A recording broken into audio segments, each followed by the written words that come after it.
I'm Raphael Graves, of course. I'm from Anniston, Alabama. I was born and raised there. I was a basketball coach. That was where I started my career as. I guess I was pretty good at it. Um, Won a few state championships. I started coaching when I was 19. I coached for 15 years as an assistant coach and as a head coach. Um, Won a few state titles. When I left there, I actually started coaching in Huntsville, and I actually resigned from coaching. And I had a family, so I started having children. I'm married also with my wife, and things like that. So I just took a different direction. All right. So some of the myths, I would like to know some of those myths in Anniston. I guess some of those things would be that Anniston are the only ones that have all the top athletes, or Anniston may be the ones that the kids are a little more aggressive than others and things like that. But growing up in Anniston, it will be sort of like this. In Anniston, you have certain neighborhoods, and depending on what neighborhoods you are from, it basically is going to tell you almost what kind of player or what kind of person you're going to be. So most of your top athletes probably came out of South Anniston or West Anniston.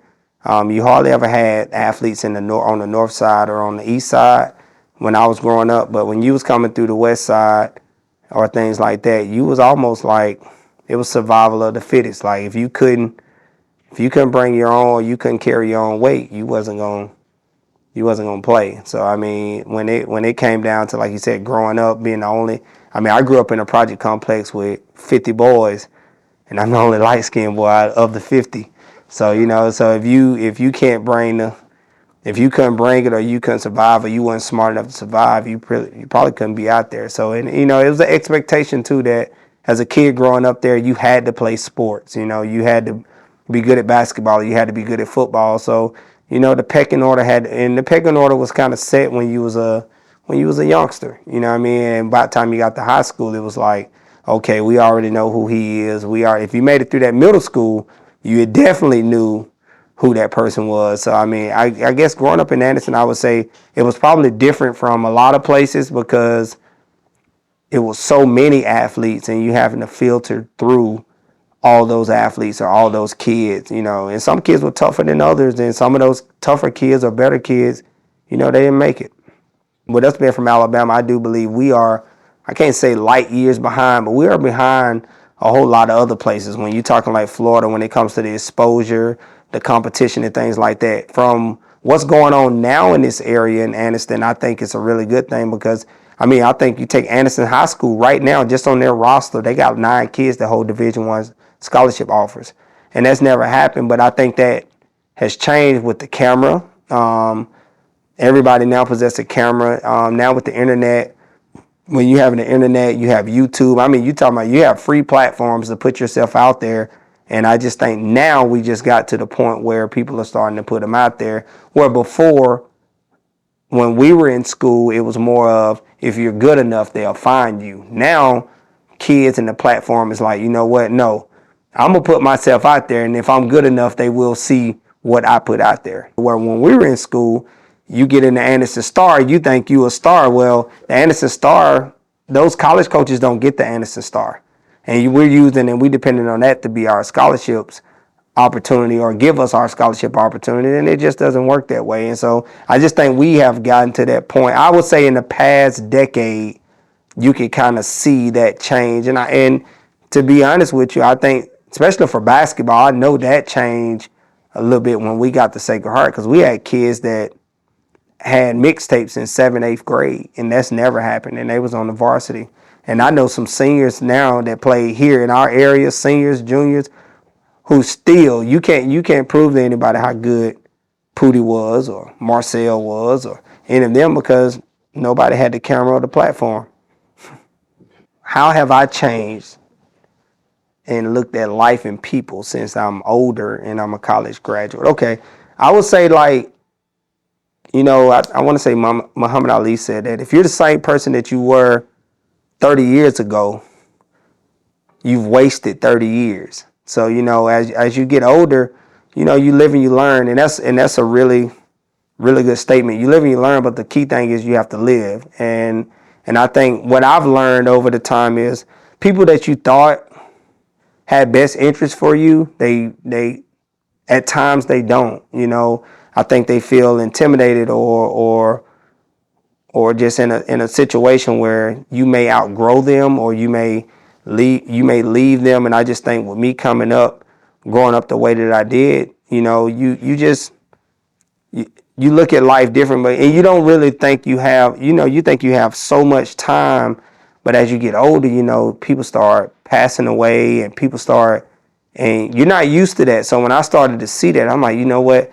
I probably need to get as much done in my little time as I have, and that would change my life forever. So, like you said, with you being a college graduate, what college did for me, it introduced me to another side of the world or people that I've never been around before. So it's like I come up through a school system in a community where you only saw black people. Then when I get to college, it's white people in college. I've never went to school with like real deal white people like that. So it was like a shock to me. I didn't know white girls were pretty like that because I never been around them, and then I get up there, I'm like, oh no, they pretty too. You know what I mean? So you starting to see these things and you like, oh man. So and that was in college. So I elevated to another level there. And then when I left college, I never felt so empowered or so educated or way more educated than what I was.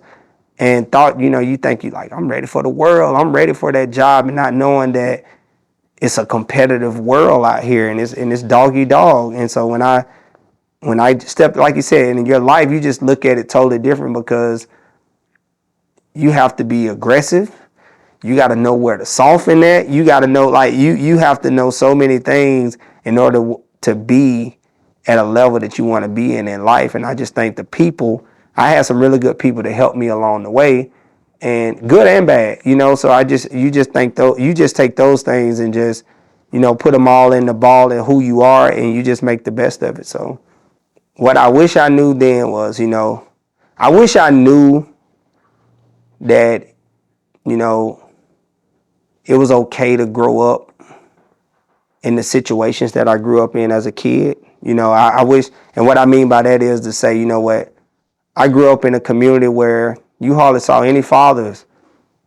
And, and I wish somebody would have been like, what, that's okay. That's not you can make it from that. And some things that I know, like you said, the things that I know now, it's like, I wish I would have took that education a little more serious, or I wish I would have learned it a little earlier than when I had to learn it. So I shouldn't have to wait till I get to college to learn certain things or things like that. I needed to learn it earlier so it can put me ahead of the curve. And, just like you said, what I know now, I can't say I really wish I knew it then, because that wouldn't have been any fun. The fun came with growing and learning through that process of becoming an adult and becoming who I was. And I think me coming up, that kind of built me to who I was a little bit. You know what I mean? I wasn't just put here. I was created, of course, but then through my experiences and through things like that, I was built. And those failures and those things,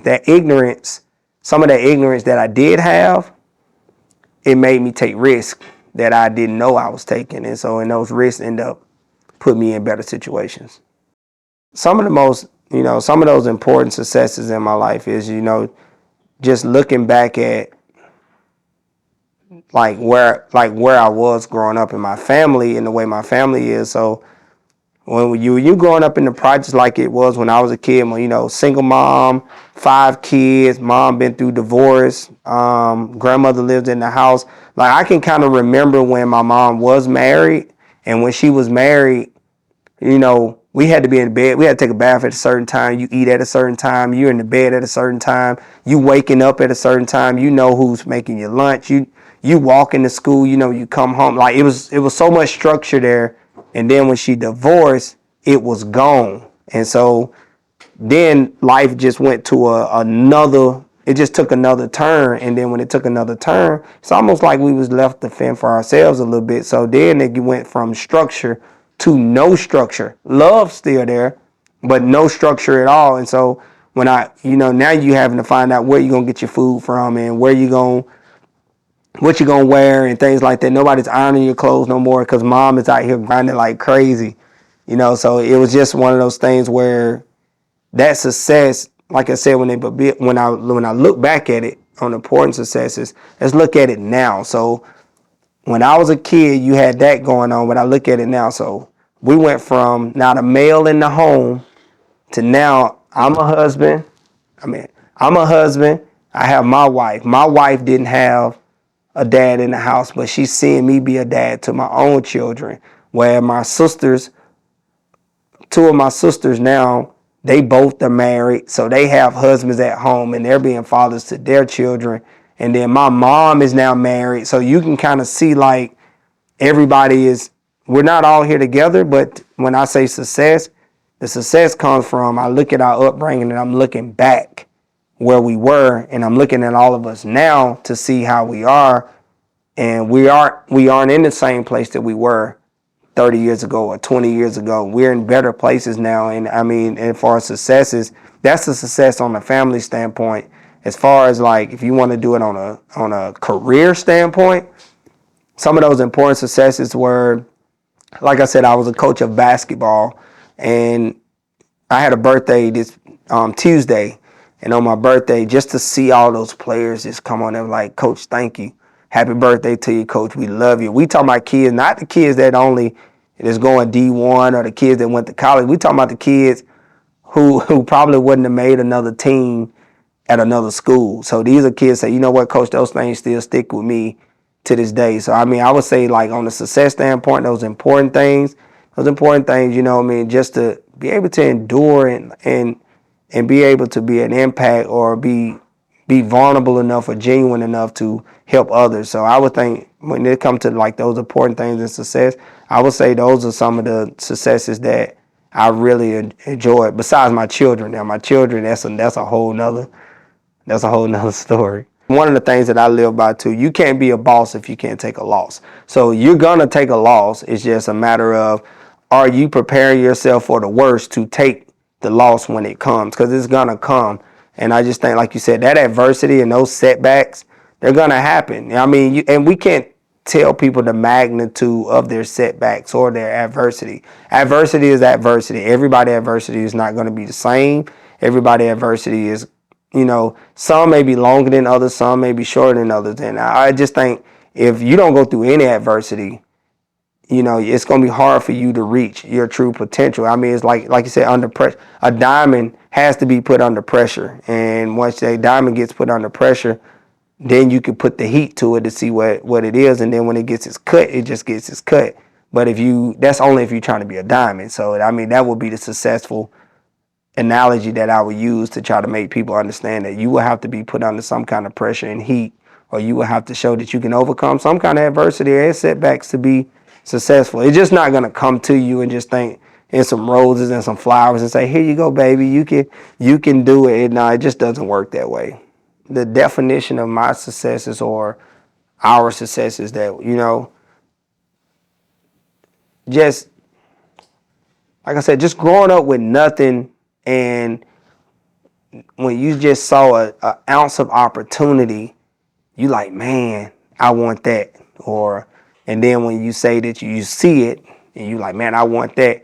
And then you work to go get that. And then you work your tail off to get it. And then you get it. And you like, man, it's almost like a drug almost of achievement. Cause I tell people this all the time now that I'm a school teacher, elementary teacher. So I tell my kids this all the time. I never forget when it really happened for me. And I was a junior in high school. And you know, I wanted to be, it was a girl that I wanted so bad. Never thought I could get her, and I got her. But I worked my tail off for her. It took me like 2 years to get her, and I got her, and I was like, oh man, love the feeling that it took to get her. And then that same year, I was playing basketball my whole life. The same year, we ended up winning the state championship. The same year, and I worked my tail off to get it. And I was like, man, like it almost became a habit almost. So now if I focus myself and I'm really willing to be persistent, I'm willing to do the work, things can pay off for me. Well, eventually when that happened, I accomplished those two things that I really wanted. The next year, I lost both of them. Lost both of them. And then it's almost like I had to be sat down a little bit to say, you know what? And that's that adversity you talking about in that success, where I had to be sat down like, you know what? If I did all those things and sacrifice all those things to get that girl and to get that championship, why wouldn't I put that same kind of sacrifice and hard work just into myself and with my own decisions to go get what I want? And so that same feeling I had when I got that girl, the same feeling that I got when I won a state championship, is the same feeling I got when I graduated from high school, the same feeling I got when I graduated from college, the same feeling I got when I married my wife, the same feeling I got when I had my children, both of my boys, the same feeling I got when I helped our team win a championship after championship after championship after championship. So it's almost like that feeling, you always seeking for that feeling, and once you get it, and I got that opportunity, it's just like it's like a drug almost. It's like I gotta get it. I gotta get it. You start fiending for it, like, because that's one of the best feelings in your life, and you want to always feel that over and over again. And I guess in a nutshell, you would call that achievement. Like, you want to be able to achieve at the highest level. So I mean, I would say, like you said, those successes, like you said, that I have, like, in my definition of success is when you get that feeling, don't miss that opportunity. And when that opportunity come, you grab that thing. And when you do, like you said, it just become a habit. Success just become a habit for you. How does it make me feel for people that I grew up with, or even people that grew up here, to say that I inspire them to be better? God give everybody gifts, and I'm really glad that he gave me a gift to inspire others. So that's kind of, I see people all the time. You can kind of tell, it's like, that's Lil Rap. Yeah, that's him from that Lil Rap from the hood. And you can kind of feel it and kind of see, like, what some of my friends don't even, or some of the people I grew up with don't even know how to tell me, but you can kind of know, like, they proud to see one of their own make it. And sometimes for a while I struggle with, I want everybody to make it. I'm looking at the people that I grew up with, like, man, you just a decision away, just one decision away from changing your whole life to be for the best. And so when you see, like I said, when you see those people, you just wish they have the same success, because it's enough room out here for everybody to inspire someone. So I would think that on an inspiration level, just making yourself available to people to mooch off you and to see what it's like to grow their own lives. And I don't see anything wrong with that. My final thoughts is, even though I've had some successes, it's still plenty more to do. I would say that even though you may have the success of the family and the success of your career, I got some other goals that I want to accomplish, and those goals are very dear to me. So it's some of those things where, even though, like you said, like you asked me, it's like, yeah, man, you're not coaching. I'm like, well, right now the coaching is that I get to take my son to his baseball game and things like that, and just to spend that time and be a good husband and that's where the focus is right now. Maybe in a few years that may change, so those goals that I have is, I want to touch 7 figures. I want to do certain things where I can get in a position where I can help more people, not only with my presence or not only with my inspiration, but also financially. Also, I want to get in a position where, not only am I helping others, but I help myself at the same time, because for so long I've sacrificed myself or sacrificed my family in order to be successful. And I just think there's a balance there that we can have, where everyone can eat at the same time. So so I just think, like I said, some of those things I want. I got plenty of things that I want to do, but I got to kind of like knock them all down and be very deliberate and intentional about what I really want to be. Because, like I said, some of those things that I wanted to succeed, I've already checked those boxes, but it's more boxes that haven't been checked yet. What's next for Ralph? Well, Ralph have his own business now. I have my own business called Hoops Group. I am the CEO of Hoops Group. And that is a basketball platform for our children here in Alabama. And we're basing this thing off exposure, competition, and, just to have an overall impact on the game of basketball here. Where now with Hoops Group, we host our own camps, clinics, training camp, skills clinics, coaching clinics. We host our own play dates, our own, we have our own AAU program. We have our own, so we're trying to touch every facet when it comes to basketball in order to give our kids the best opportunity to move forward. So that's where I am now with the basketball standpoint. And that's where, like I said, me being a dad, I'm not even gonna lie to you, I love that. And me being a husband, and I know my wife loves that too, because usually, like right now, I wouldn't even be able to do this interview with you. I'll be somewhere else. You know what I mean? So it's just now it's just the focus is of being a father and just getting all my ducks in a row. And hopefully, when my kids get just a little bit older, because they're only 1 and 3, where I can maneuver a little more. Maybe we can touch into those 7 figures, or maybe we can do more interviews, or maybe we can, grow this thing together.